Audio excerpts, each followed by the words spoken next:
5 राज्यों के विधानसभा चुनावों की तारीख घोषित होने के साथ ही सबसे लंबे और सबसे अहम सियासी मौसम का आगाज हो गया है। इन 5 राज्यों के विधानसभा चुनावों के नतीजों के साथ ही आम चुनावों की भी बिसात बिछ जाएगी।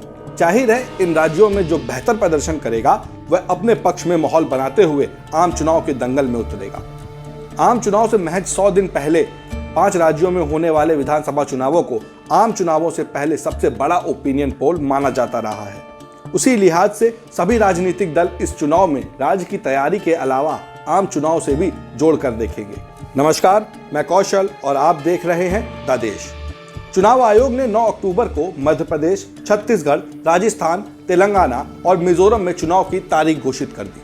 मुख्य चुनाव आयुक्त राजीव कुमार ने एक प्रेस कॉन्फ्रेंस में बताया कि मध्य प्रदेश में 17 नवंबर को, राजस्थान में 23 नवंबर को, मिजोरम में 7 नवंबर को, तेलंगाना में 30 नवंबर को और छत्तीसगढ़ में 7 व 13 नवंबर को मतदान होगा। सभी राज्यों के चुनाव नतीजे 3 दिसंबर को आएंगे। चुनाव आयोग के मुताबिक सभी 5 राज्यों के विधानसभा चुनाव में कुल 16.14 करोड़ मतदाता अपने मताधिकार का प्रयोग करेंगे, जिसमें 8.2 करोड़ पुरुष और 7.8 करोड़ महिला मतदाता हैं। इस बार 60 लाख ऐसे मतदाता भी हैं जो पहली बार वोट डालेंगे। 5 राज्यों में कुल 679 विधानसभा सीटों पर मतदान होगा। राज्यवार बात करें तो मध्य प्रदेश में सर्वाधिक 230 विधानसभा सीटें हैं, जबकि राजस्थान में 200, तेलंगाना में 119, छत्तीसगढ़ में 90 और मिजोरम में 40 विधानसभा सीटों पर चुनाव होंगे। बात अगर मध्य प्रदेश की जाए तो बीजेपी की अगुवाई वाले मध्य प्रदेश का विधानसभा कार्यकाल 6 जनवरी 2024 को पूरा हो रहा है।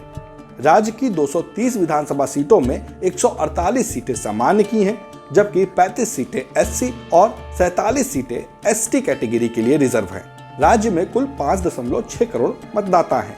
वहीं कांग्रेस की अगुवाई वाले छत्तीसगढ़ विधानसभा का कार्यकाल 3 जनवरी 2024 को पूरा हो रहा है।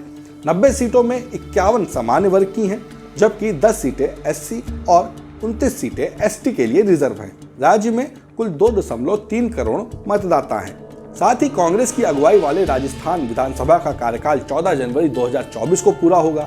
राज्य की 200 सीटों में से 141 सीटें सामान्य की हैं, जबकि 25 सीटें एससी और 34 सीटें एसटी के लिए रिजर्व हैं। यहाँ 5.25 करोड़ मतदाता अपने मताधिकार का इस्तेमाल करेंगे।